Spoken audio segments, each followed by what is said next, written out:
आप इस बात से ये नहीं समझे गए मैं स्कूल की तारीफ की मुखालिफत कर रहा हूं, नहीं, स्कूल में भी पढ़ाना है हमारी औलाद को, लेकिन स्कूल में पढ़ाने से पहले दीनी तालीम देना, नहीं तो कौन वाला हाल हो जाएगा। पता है तो वाक़ क्या है, एक माँ बाप को 4 औलाद, 4 बेटा, एक तो इंजीनियर, एक तो डॉक्टर, एक तो प्रोफेसर, एक तो जज। जब बाप का इंतकाल हुआ तो क्या किया, कुरान खाने के लिए कोई मौलाना मिल ही नहीं रहा उसको। आज हमारे मुआशरे में एक शाबान का महीना चल ही रहा, 15वीं शाबान से पहले पहले जोरों शोर से कुरान खाने होता था, है ना। आज हम लोग ने ऐसा समझ रखा है कि मदरसे और मकतब से मौलवी साहब को बुला ले, कुरान पढ़ने वाले को बुला ले, 500 रुपए 1000 रुपए दे दे, अपने बाप दादा की मग़फ़िरत करवा ले। ऐसे में सवाब नहीं पहुंचने का उसको, ऐसे में गुनाह ही होता है बस आपका। कुरान आज हम कुरान को पैसा देकर कहते हैं मग़फ़िरत करवा देने के लिए, जबकि अल्लाह क्या कोई रिश्वत नहीं चल रहा। मेरी बात दूसरी तरफ जा रही है, मैं अपने मौजू पे आ रहा हूं। तो कुरान खाने का भी रस्म बहुत ज्यादा हो गया, तो 500 रुपए में 1000 रुपए में मदरसे के बच्चों को बुला करके कुरान खानी करा लेते हैं। तो ठीक उसी तरह अब ये चारों बेटा सोचा, अब हम तो कुरान पढ़े हुए हैं नहीं, अब्बा की बख्शिश करवानी, बख्शवाना है, अब करें क्या। मौलवी साहब दूर दूर तक मिल नहीं रहा। चारों भाई निकले, सबसे पहले छोटा निकला। एक जगह देखा एक बाबा जी है, दाढ़ी वाड़ी है, टोपी लगाया हुआ है, फटा चिटा लिबास पहने हुआ है, लेकिन लगा उसको कि मौलवी साहब है, क्योंकि आजकल जहाँ भी देखते हैं दाढ़ी वाले टोपी वाले सब मौलवी साहब समझ लेते हैं। आप पता नहीं बेचारे हैं या नहीं है, मौलवी साहब समझ लेते हैं। तो उसको बोला क्या, मेरे अब्बू इंतकाल हो गए हैं, आप चलिए थोड़ा कुरान खानी कर दीजिएगा। तो आप ये सोचा चलो यार हमारी कमाई धमाई भी हो जाएगी थोड़ी सी, अब बेचारा जानता कुछ था नहीं।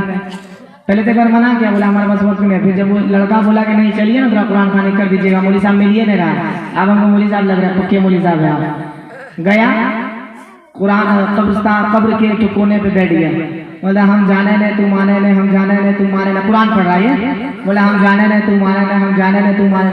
अब उसका दूसरा भाई देखा तो बोला क्या, अरे यार जब मेरा छोटा भाई ला सकता है तो हम क्यों नहीं लाएंगे। उसके बाद वो भी निकला, वो गया फिर एक मौलवी साहब को पढ़ के लाया। अब वो मौलवी साहब वैसे ही, अब मौलवी साहब बोला क्या कि एक तो मेरा छोटा वाला भाई है ना, वो पहले से एक मौलवी साहब को लाया है। तो आप की सोचा, अरे यार वो मौलवी साहब आया होगा तो जाहिर सी बात अच्छा पढ़ता होगा, हम उसके सामने कैसे पढ़ेंगे, पहले सुनेंगे उसका।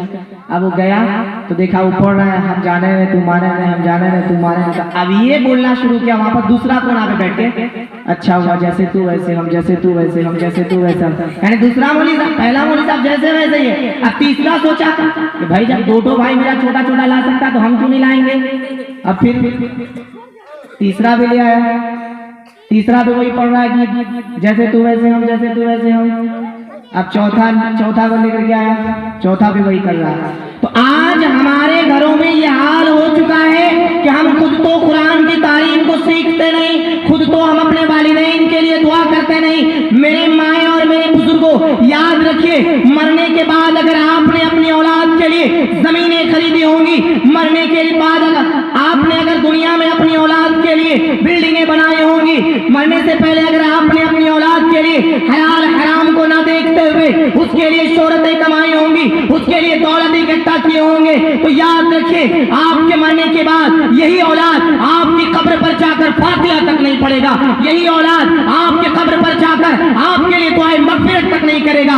और अगर कोई कहने के लिए भी कहेगा किसी की मैयत आपके इलाके में हो जाएगी, फिर जब ये कब्रिस्तान पर जाएगी तो इसको इतनी भी तौफीक नहीं होगी कि आपकी कब्र पर जाकर ये दरूद शरीफ पढ़ सके, आपके कब्र पर जाकर ये आपके लिए दुआए मग़फ़िरत कर सके।